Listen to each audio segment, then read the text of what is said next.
you with information that has been reported on the front pages of our dailies.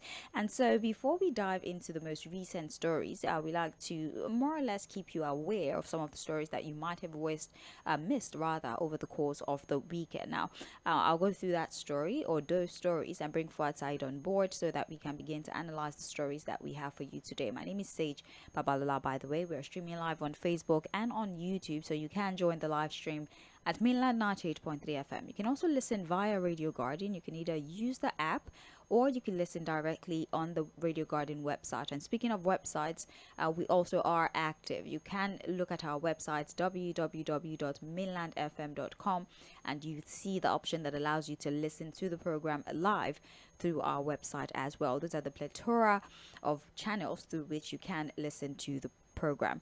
Now, onto the weekend stories. We saw the Guardian newspaper reports that NNPC begins export from Port Harcourt refinery and Dubai buys first cargo. Tension as police seal Kofa Kudu Emir's palace in Kano. Afe Babalola lawyers say Farotimi will be free if he proves allegation. Nigeria's economy grew 1.8% for 9 years, says Cardoso. Federal government sells rice to media in Kaduna at 40,000 per 50 kilogram. We're embarking on a silent economic revolution in Ogun, says Dapo Abiodun. We have better days ahead of us, Tinubu tells Nigerians. And for Punch over the weekend, it was reported cash scarcity bites harder as banks shun CBN threat, banks favoring high-end customers. Presidency fixes February 2025 for National Youth Confab. And the Vanguard newspaper over the weekend reported anxiety as activist dares police threaten protests in Lagos, Abuja, Ekiti, United Kingdom on Tuesday. Federal government alerts Nigerians to new COVID variant XEC in 29 countries. We have 54,699 applicants jostle for NNPCL jobs. IPOB speaks on second declaration of Biafra in Finland. On ease in Anambra after Archbishop and driver go missing. And on a lighter note, we have Wesley University best graduating student says, I did not have a boyfriend. Congratulations to her, by the way. Well, it's time for us to look at the most recent stories this morning. We have the Punch newspaper, we have Vanguard, and we, of course, have Guardian newspaper in no particular order. We will begin to analyze these stories. Don't forget once again that we're streaming live on Facebook and on YouTube. This is Trends in the Papers. It's a daily program where we look at the stories on the front pages of our dailies, basically attempting to keep us abreast of happenings in our country. It's important that you know what's going on around you so that you can tailor your activities to these changes. Fouad Said joins us now via the phone to provide analysis to the stories that we would be reviewing this morning. Fouad, good morning to you. Thank you for joining us as always. Yeah, good morning, Sage. How are you doing? I'm well, thank you. How's your weekend? Good one, brilliant one, restful one too. It wasn't restful for me. I had a very eventful weekend, but it doesn't really matter. We still have to get the job done. You had a very busy weekend yourself. I'm surprised you said restful, Fouad. Well, in between the busy schedules, of course, I had to also find time to rest. That's why I consider it the restful one. Indeed. You know, our job, even if you are not physically active, mentally you have to be active. Right. You know, again, the Ghanaian election was taking place, and we had to do a lot of follow-up. Yeah. I saw. Congratulations to Mahama. I did see. And returned. Yes. After 8 years. Yes, and the concession speech is quite the talk of the town. The fact that his opposition, already gave a concession speech, congratulating even before the results were announced. And there's actually a report on the front page of one of our dailies that says that Ghana took a leaf from our processes here in Nigeria. They practically. I don't know about. The headline is a bit. I wouldn't say misleading, but it doesn't really speak to the content of the story, to the real story, because it was just about a decentralization of the election process. Yeah. And so how the elections are conducted in a more decentralized manner. That's what the story is saying. Yes. And that's what INEC is saying, that look, the Ghanaian election was a motivation from the fact that we don't centralize our election processes. But in terms of the conduct itself, when it comes to the fairness, the freeness, the lack of violence, the lack of militarization of the election process, look, we still have a lot to learn from the Ghanaian election, whether anybody likes it or not. because again, from 1992 when party politics returned to Ghana, this current dispensation, they've had consistent, peaceful transition of power. And we have situations where no party, because it's almost like a two-party system, with two major political parties, amongst them have exchanged power without any of the major parties ruling for more than 8 years. So it's always maximum of 2 terms before another person takes over. John Dramani Mahama lost power 8 years ago to Akufo-Addo, and he's making a return, an impressive return, something almost of a big surprise after being out of power for 8 years. So very, very interesting of the reports from Ghana on their presidential election. I think we have a lot to learn from Ghana, how they have conducted themselves, how the elections have been conducted. Yes, 1 or 2 issues here and there. I think maybe 1 death recorded, a few skirmishes here and there, but largely it's been considered a very free, transparent, and proper election. And that's why even the man that lost, the current vice president, considered. Yes. Yeah, considered, and then, but there was something by Sarkozy said yesterday about this Ghana election, and I think it also applies to Nigeria. When the people keep going back to the former leader as better than the current one, what does he say? Well, the current one has a lot of things. They're doing something wrong. Well, there's been complaints about Ghana's economy, the rising cost of things, the declining economy, and so they're hoping that Mahama would be able to rectify the ills of... But when Mahama was there, he wasn't able to fix the problem. Well... But what Ghanaians are now saying was that it was less painful under Mahama. So what Ghanaians are saying is that, look, Akufo-Addo's government had failed them. Yeah, Mahama was not able to achieve what they wanted, but it was not as bad as what they have now. So they have to go back to him again. So, the same thing is what we are having with the Goodluck Jonathan return that is in town now. So, but what it shows is that country is not really making progress. That's what it shows. If you keep going back to the path for solution. Well, but congratulations to Ghanaians anyway. They made their choice. They seem to be very excited about their choice. So I guess it's congratulations.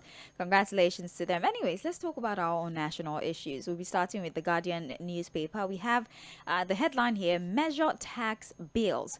The impact on human rights, SERAP tells National Assembly. We have Socio-Economic Rights and Accountability Project, SERAP, has urged the Senate President, Godswill Akpabio, and the Speaker of the House of Representatives, Tajuddin Abbas, to urgently assess the human rights impacts of Nigeria's reform bill currently being discussed by the National Assembly, including Nigerians living in poverty. Now, according to SERAP, any discussion and consideration of the tax reform bills must ensure full compliance with the provision of the Nigerian Constitution 1999 as amended and the country's international human rights obligation and commitment. So Fuad, here we have SERAP once again speaking to the National Assembly about the impact of this tax reform bills. Now, there's been pushback that chances are we might see taxes increase, although the National Assembly has time and again tried to explain that they're not necessarily going to increase the taxes. They're just going to attempt to expand the tax bracket. But experts are saying no matter what you do, it just means that people would have to pay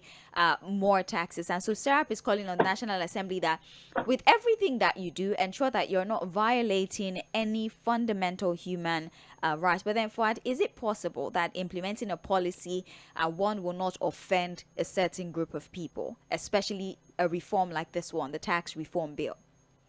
Well, reforms are not to offend people. Reforms are expected to, make the lives of the people better. A form of this nature, actually, unless the word offense in this context means something else, like make them uncomfortable. That's what I mean. Okay, yes. Well, I agree that you can't have everybody fully satisfied, but you must have been seen to have at least satisfied the larger majority, if you understand what I'm saying. Because that's actually the essence of reforms. You cannot have 100% consensus on any reform. Yeah. I agree. But the reforms in itself should be done in a way that it would have been seen that, you've at least satisfied the interests of the larger majority in the society. If you understand, especially when you talk about reforms in a democracy. It's government of the people, by the people, and for the people. And the reforms in itself must be tailored towards all the tenets of democracy when it comes to consultation, when it comes to, ensuring that everybody is carried along in the process of the reforms. And that's why, no matter what anybody thinks about this tax reforms bill, because you have people say, oh, it's a very good one, it's going to do this and that. Yes, we've also gone through the bill itself, and we know that, of course, it may be a few areas that need some touch here and there. But what we are saying is that there's no need to rush these kinds of things. Trying to rush it through, or not even giving dissenting views the opportunity to be able to critique or question some of the things in the reform in itself, is why people are suspicious. Why the hurry? Why are you so much in a hurry? If you understand what I'm saying. Yes. So I think it's just very important that the president, who has actually pushed the bill to the National Assembly, takes it easy on this bill, so that, it can actually end the trust of those that are questioning what has been put in this bill, the northern part of the country particularly. And I think that the approach of some of the supporters of the government, of the president in the National Assembly, is wrong. I particularly question Femi Bamidele's rhetoric. This idea of nobody can bully us. Once we are convinced, we'll do it. The reality is that, look, I'm not even going to talk about political consequences. Now, I'm saying that, look, when it comes to governance, Sage, I can tell you for free, 90% of what comes from governance is about perception management. You must be able to manage the perception of the people about what you are trying to achieve. Immediately you have the people on your side in their thinking, attitude, and thought processes. You are home and dry. You do things, people just accept it. When you are able to earn their trust, they believe you, they understand what you're doing. And that's why information management is key too. But I think the way these supporters of the president are putting out the information is not the right way. This idea of, take it or leave it. If we want to do it, we must do it. Look at even what the Senate president was saying. Nobody was going to bully them. We are talking about having critical conversation about something that affects the life of the people. And it must be done in a way where everybody is carried along, and the larger majority have been put into consideration in all of these things. So, but at the end of the day, I'm sure the legislative firework will continue. You can see that the House of Reps is in some form of katakata. The Senate too, I don't know how it's going to proceed with conversations on this particular bill. But I think currently what we have is that they'll be meeting with the AGF for further consultation. But I think that, look, it's not just about the AGF now. Go into the northern part of the country, speak to the governors, speak to their political leaders, get them on board, and then we can move on with this tax reform bill. Well, that's on page 7, and in a related story, still speaking about the tax reform bill, The Guardian still tells us that state eye 180% hike in value-added tax amid push for fiscal federalism. Now, the writers to that story, 2024 collection grows by 96%. The figure may cross 6.5 trillion naira this year. Now, state government may see their monthly proceed from the value-added tax pool balloon by a staggering 182% to 650 billion naira if the controversial tax reform passes the critical legislative hurdles and secures the presidential assent next year. Now, the projection through a remote possibility in the Guardian in-house data analysis is informed by recent aggressive VAT growth, an expected increase from the upward review in the state share, and also assumption that the 96% expansion that is seen in the first year of President Bola Tinubu's administration will be sustained. Now, if this happens, the monthly value-added tax revenue could touch 1.25 trillion naira on average next year, and state share is expected to go up 55%.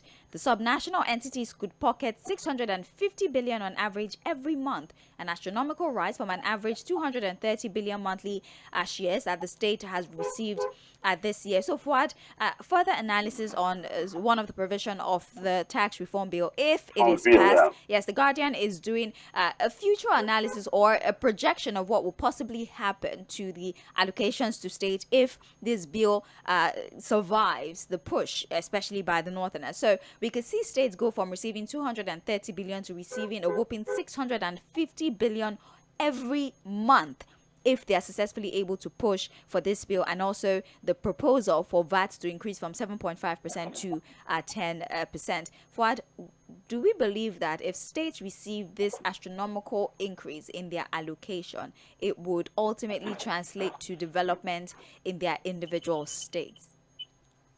But that's a big question, see. Because from experience, more revenue has not necessarily led to improved infrastructure, improved living for the people of these different states, for people of Nigeria generally. It's one thing to make all the money, see. It's another thing to spend it wisely, to better the lives of the people of these respective states. Just last week we were talking about our governors, 29 states, right, put together spending over 2 trillion on travels and feeding allowances and what have you. Merely frivolity, spending up to that kind of amount. So we keep asking the question, is it about revenue or about expenditure? But again, on the issue of VAT revenue going up, if this reforms bill is passed, look, Sage, the figures all look very, very good. The projections are nice. They look very good. It's almost too good to be true, Sage. But you see, like I said earlier, it's about perception management. But Sağᴇᴜ said something yesterday on Political Roundtable that, look, you talk to Oyedele, you talk to Minister of Finance, talk to everybody that is supporting the field. What they keep saying is that, the Northerners are even going to benefit more. We are taking it back to the reality of VAT in itself, which is supposed to be a consumption tax, not necessarily where the product has its headquarters or where it is being produced, but where it is being consumed. So this thing is even going to give the Northerners more opportunity to be able to make more money from VAT proceeds, blah blah blah, and all of that. But if the people you are saying will benefit from something and saying, look, we need more time to check it and recheck it again, why not give them the opportunity to say? If the people you are telling that, look, this is going to even be at your benefit, it's going to help you, you're going to do this, and the same people are telling you no, let us look at it again, let us check it and recheck it again. It could be as a result of the first deficit, it could be as a result of the fact that, again, there are people are questioning a number of things in it.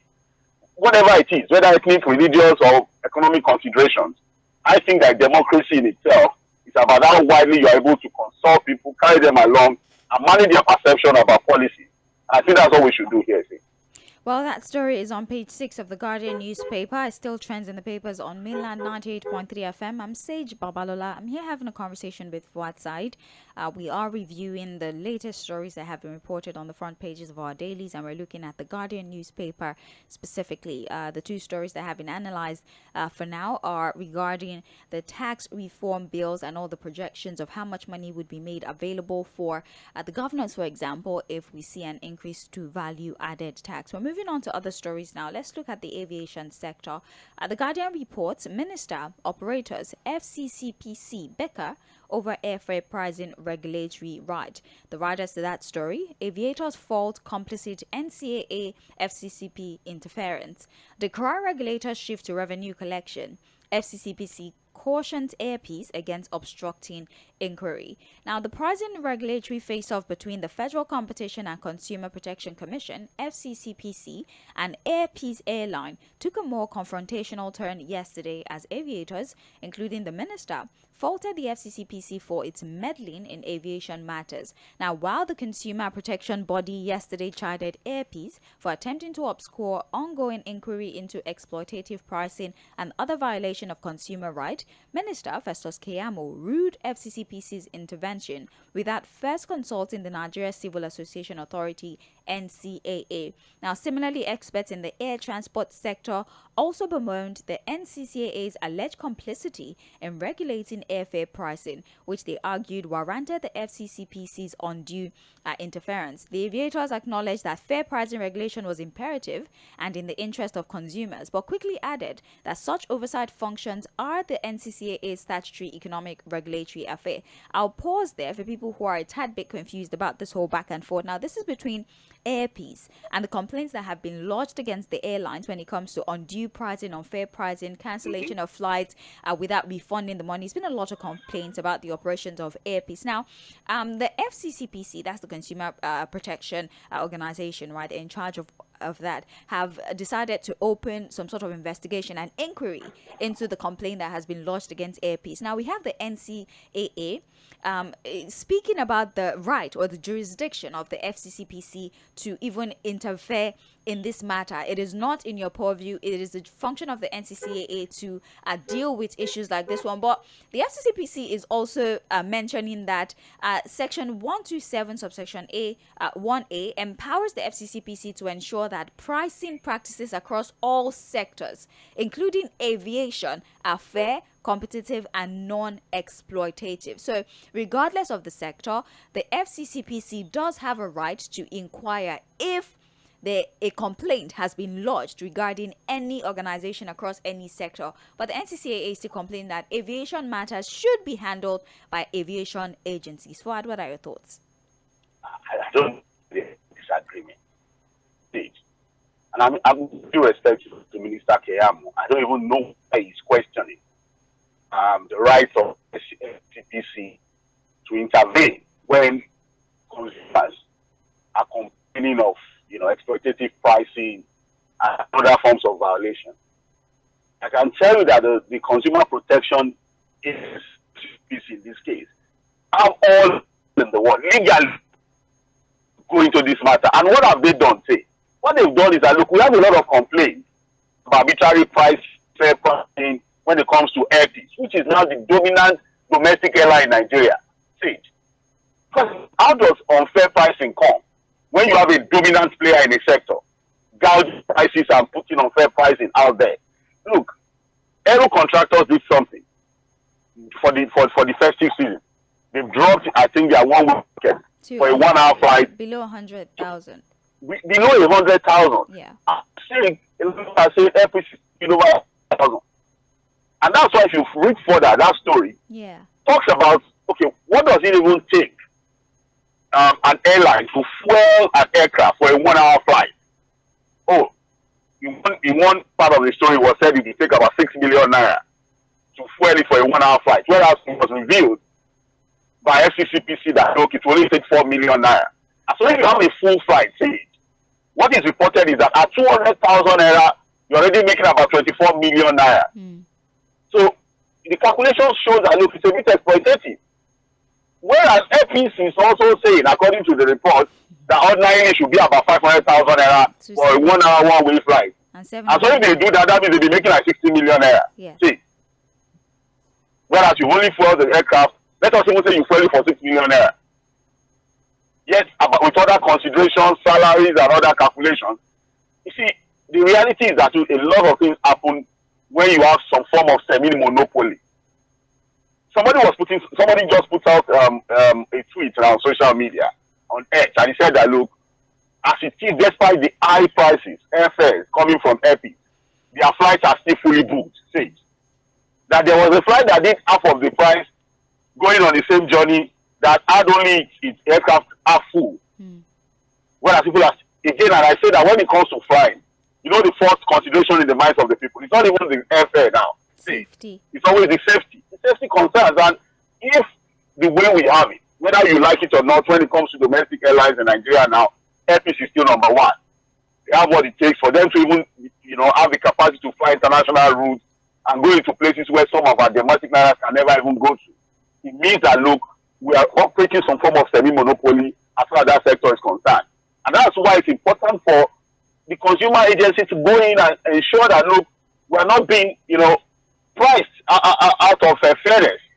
So, again, I don't know why the NCAA is saying that they can. The NCAA in itself, if they can do it all, there wouldn't have been any law that created the FCCPC in the first place. And I don't know why they are saying, no, they can't go into it. They can go into it, and it's even right that they are going into it. And we must commend the FCCPC for trying to protect the Nigerian consumers against arbitrary prices. Well, if you're interested in that particular story, and you should be, you can check page... Although that will be fine. This December. You can check page 6 for that particular report. We're still looking at the Guardian newspaper. You have failed workers, Labour group flays NLC TUC. We have here that the Federal Workers Forum FWF, yesterday lamented that the Nigeria Labour Congress and the Trade Union Congress have allegedly failed the Nigerian workers. In a communique issued at the end of an online meeting, the Labour group also stated that the NLC and TUC deserve a vote of no confidence. Now, according to the communique signed by the FWF National Coordinator Andrew Emelieze, it always has been a story of disappointment, adding that the NLC and the TUC have severally disappointed the Nigerian workers. It says, and I quote, "We, the federal workers, therefore, have evaluated the activities of the NLC and TUC, and we've concluded that the NLC and the TUC are deceiving the Nigerian workers. The current crop of leadership will not lead a single struggle towards the emancipation of the working class. We would only be deceiving ourselves too if we don't engage this ugly situation critically." Fouad, if you do an appraisal of the NLC and the TUC and all of their activities and their relationship with the executive, for example, would you say that their actions does not necessarily paint a picture of them really fighting for the right of the workers? I mean, it was a lot of threats to strike. It was a lot of engagement with the center, ministers, and what have you. And they were, in a way, able to get the minimum wage to go up at least 70,000 naira, right?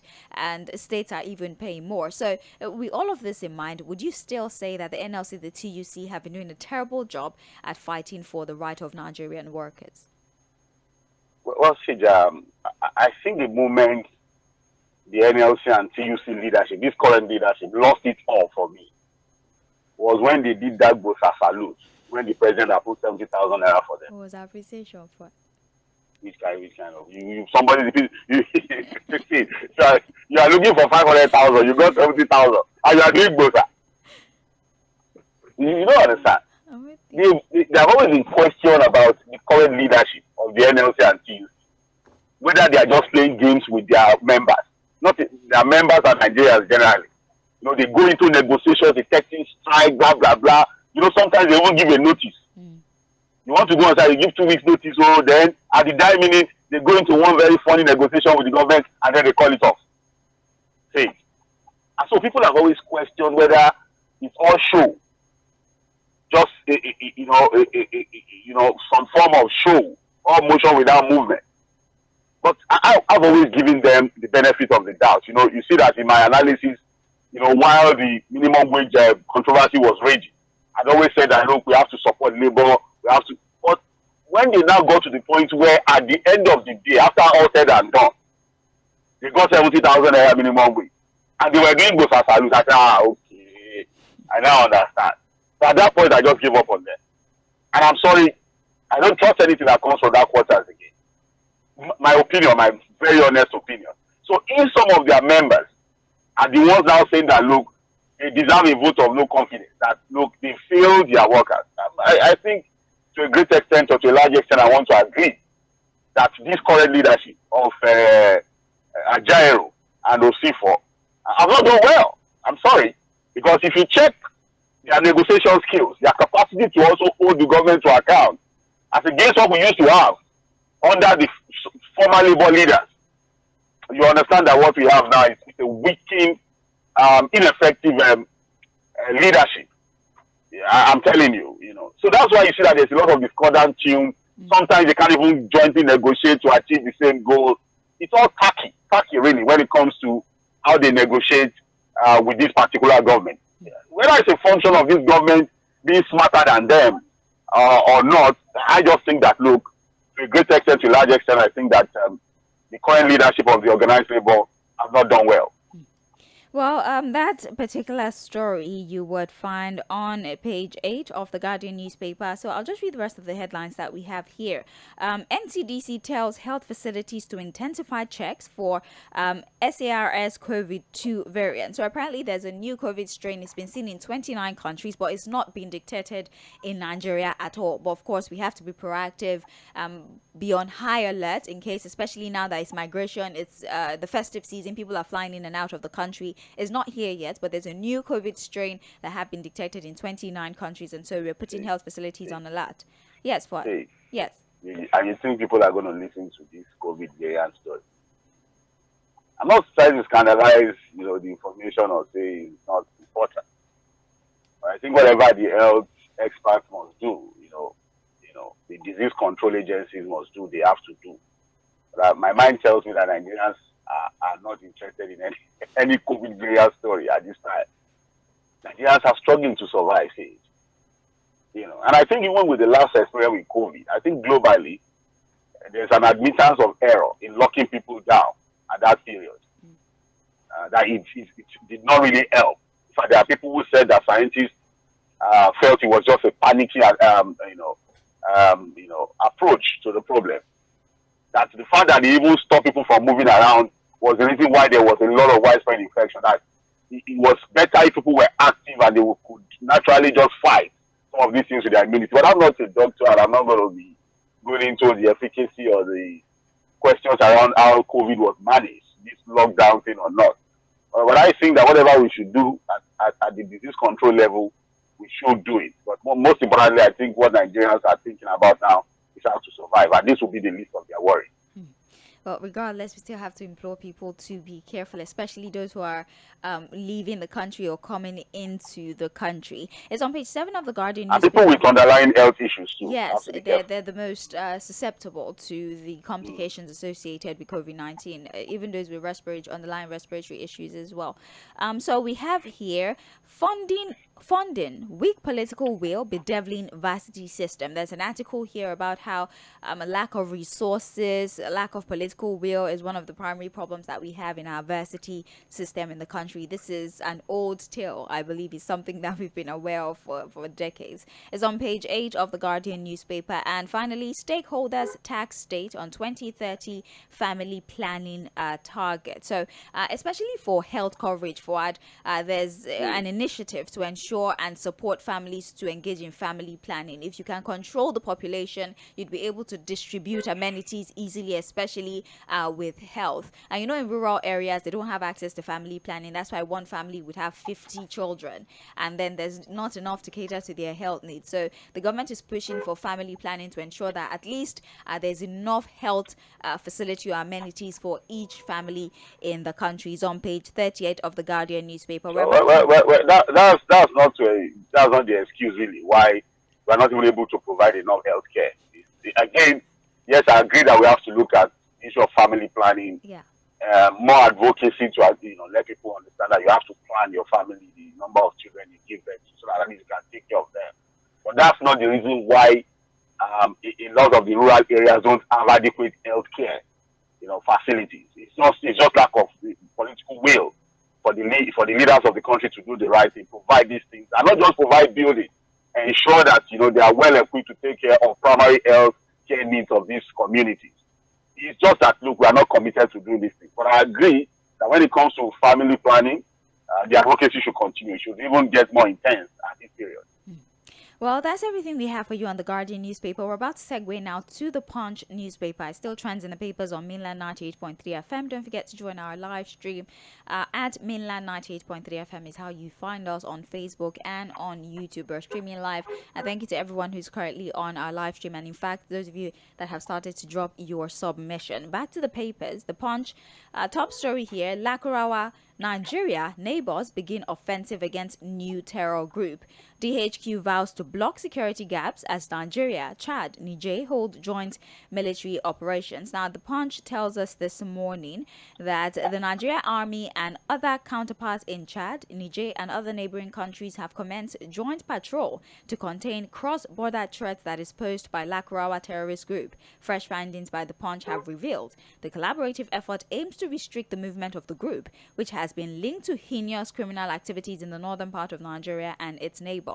This was as the Sokoto state government expressed frustration over the difficulty of containing the group due to its weak borders. Now, the group affiliated with terrorists in the Sahel, particularly for Mali and Niger Republic, became a national security challenge after launching its first audacious attack on the 4th of November. Fuad, we now have Nigeria and all of our neighbors working hand in hand to curtail the activities of this new terror group that that is recruiting young persons. 18 to 50 is the age gap, at least according to reports, and allegedly offering as much as ₦1 million to new recruits. So Nigeria, Mali, Chad, Niger as well, where these individuals allegedly started their operations from, are working together to at least take care of our border porosity, to minimize their movement and access to the country, and also in an attempt to also minimize their recruitment plan. What do you think about this collaborative security effort? A very good one. A very good one. I think the government has suddenly realized that, look, this fight against insurgents from the Maghreb region is not something that Nigeria can handle alone. We need the collaborative effort, the cooperation of our neighboring countries, Nigeria particularly. Before we even talk about Chad and other countries, that borderline, that borders our 7 states with Niger, is critical to ensuring that we not only protect ourselves, but we fight these insurgents who have infiltrated the country. Sage, these guys, according to reports, have been in Nigeria since around 2018. Operating. It said that they speak Hausa, they speak Fulfulde, and even speak Arabic. And I think what they try to do is also to use religion. You understand? To co-opt and recruit these young guys into their fold. And I think a lot of the cattle rustling stories we'll be hearing in the north have also been done by these guys, because they go into communities, kill people, sack them, steal their cattle. So I think this will work if it's sustained. Sage, this collaborative efforts with the Chad, and our other neighbors, Mali also, it will work if it is sustained. Sage.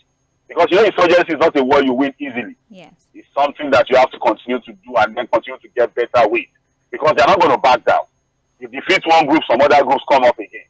So whether we like it or not, global practices against insurgency shows that, look, it has to be sustained effort and a continuous one. You don't win and go to sleep. Because before you know it, a splinter group will come up again and start to terrorize you. So let's see how it goes. But I think it's a commendable one. I'm hoping it's going to work. Well, other headlines here. That is in page 6, by the way. Other headlines here. Akume plays down northern opposition as Senate meets AGF. We're still talking about the tax reform bills. Let him continue to play. Well, the thing is that he's highlighting, for example, that this notion that has been sold to the public that the northern region are the major opposition to that bill is false. Who sold the notion to the public? Who sold it to the public? Not them. Is it a notion or a reality? Well, they're just saying that. Let's know now.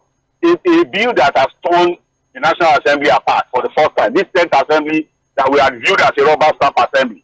That anything that comes from the executive will pass easily. Has suddenly gone, their separate ways. We now have a division between the North and the South. So to the extent that even the Deputy Senate President is getting it hot from back home in Kano. The House of Reps could not even go further with deliberations on it. The Senate is, those ones are playing hanky-panky with themselves on this bill. You have a Professor Zulum who hardly talks, who hardly discusses national issues, come on TV, venting anger and dismissing everything that has been put together and calling for a halt and withdrawal of the bill. You have a lot of governors who have said the same thing. You have, to the extent that even in mosques, the religious leaders are already preaching about this bill. And then the judge and Akume said the notion has been sold to the public. Who sold the notion to the public? The reality is that this bill has led to division in the country.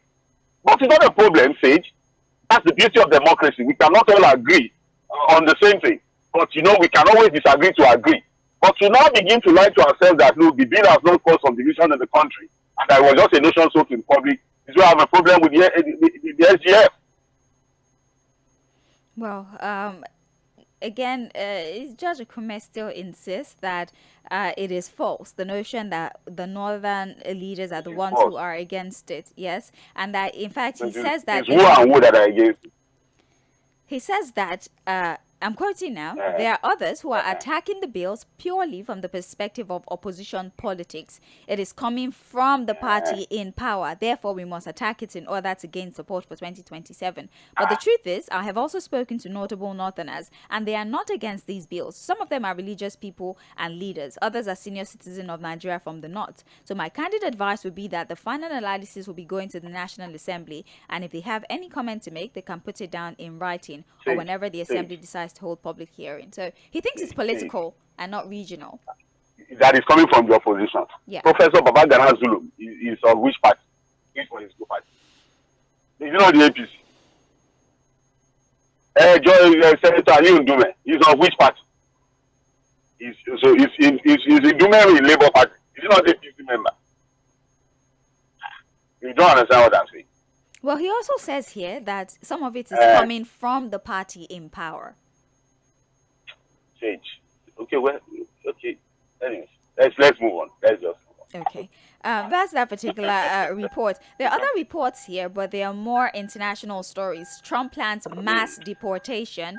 Very important story, you see. Yes. Do you want us to take that during Global View? So yes, we'll take it now and then take it in, maybe part of it in Global View. But very important for people who are supporting Trump, so that they know what he has in store for them. Oh, especially Nigerians. That's and then all this. You see, especially those Latinos, those Latinos. And some of our own people also have people who are illegal immigrants in the US. Well, do you know there was a rally for Trump in Nigeria? You know that, right? You don't understand. For those people rallying for Trump, who have, relatives who are in the US illegally, who, despite their illegal status, are still able to make some small money and send back home. I think they should go and read the story of what Trump is planning to do. But you know the good thing, because what he's saying, Sage, that look, they are going to start mass deportation. Yeah. I think currently over 11 million, as of 2022, the US has about 11 million illegal immigrants in the US. Even the things Nigerians used to benefit from, say, you go there, give back to a child, citizenship by birth. Yeah. Trump is trying to cancel it. You go back and reapply. You have to, before you give back here, does not mean the child becomes a citizen automatically. Right. So all those little things that migrants from other nations take advantage of to become US citizens, because like Pastor Curtis was telling me yesterday, this is a guy who is hell-bent on making America only available for the whites. I think in their mind they think, look, it has to be a country of whites, and they think that, look, people have infiltrated them too much and they need to cut down that level of illegal immigration. But the manner and the approach, we're going to start mass deportation. So, but the good thing is that, look, America has got very strong institutions. His first tenure, his first 4 years, he tried so many things that he was not able to do. Severally, you had the Supreme Court ruling against some of his things. Some of his executive orders were also challenged in court, and he wasn't able to fly some of his ideas. So I think it's going to be a very bumpy ride, these 4 years of Donald Trump. But I think they have strong institutions that will, check him and ensure he's not able to do a lot of the things he's proposing. But I think our people need to go and understand what this guy is planning to do. He may not succeed with them because of their strong institutions. But it's important to know that, look, it's not going to be very, very easy for illegal immigrants in the U.S. Well, there's the conversation around Al-Assad and Syria. I think we'll be able to talk more about that on Global View. But luckily for them, they've been able to get asylum in Russia very quickly. But it was announced. Russia confirmed yesterday that he's in Russia. We'll give you context to that particular story for those of you who are confused. We'll give you context during Global View. Let's just look very briefly at Vanguard, the most important story. For the Naira gained over the dollar over the week. It was an interesting thing to see. Now, the sustainability of that gain is what we're focusing on, but the CBN is saying that it was a new policy that they put in place that is probably what is responsible for the Naira gaining over the dollar. I'm trying to assess that particular report so I could tell you that policy that the CBN used and that they believe is responsible for that gain, right? So there are indications that the newly introduced foreign exchange market system by the Central Bank of Nigeria is the driving force behind the recent massive appreciation of Nigeria's local currency. They attributed the appreciation to the electronic foreign exchange matching system, which commenced last Monday. And so there was a collaboration with Bloomberg's B VMatch as the electronic foreign exchange marking system for trading activities in the forex market. And so they believe that this initiative, in collaboration, so to speak, with Bloomberg's VMatch, is what was responsible for the naira gaining. And it's not just the naira that benefited; even other currencies as well benefited from this system across different countries. So, Fuad, what do you think about this particular system? I've not been able to read about what it entails, but everybody has good things to say about it. Do you think that if we pursue this, if we toe this line, we might see continuous appreciation of our currency? See.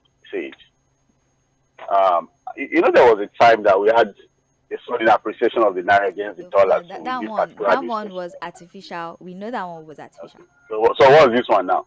It is a system from Bloomberg that they are using. Please. See, you and I know that basic economics, when it comes to how to firm up your currency against the dollar, has to come from your capacity to be able to produce, right? Yeah, forex. And not just produce. Your capacity to be able to export and earn foreign exchange. Yes. To the extent that you are able to balance your foreign trade. I don't know whether this cosmetic approach is sustainable. We'll have to wait to see. But whatever effort that the CBN is able to do, at least to give some strength to the naira, is well appreciated. At least in the short term. It's around 1.5. But the more sustainable, look, see, 1.5 is still outrageous. Yeah, well, whether anybody likes it or not, it is really, really outrageous.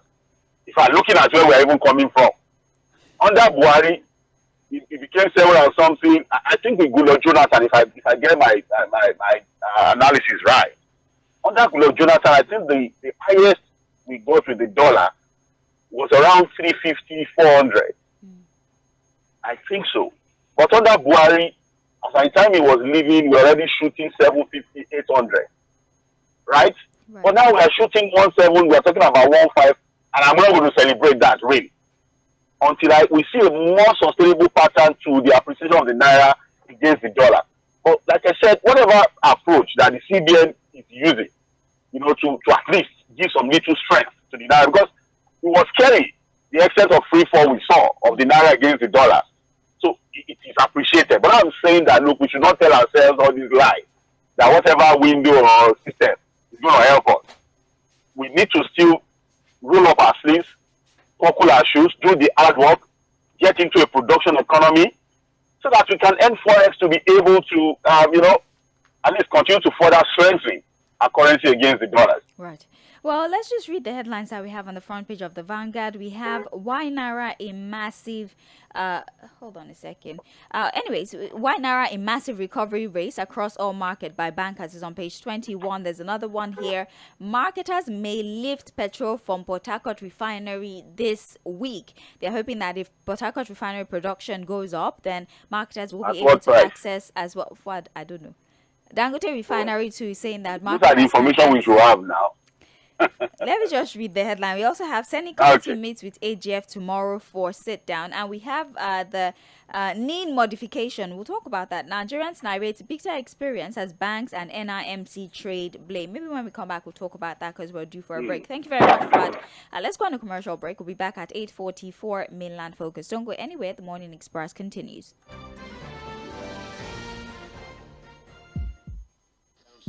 Hello, beautiful people. Do you know you need to look good, glowing, and very, very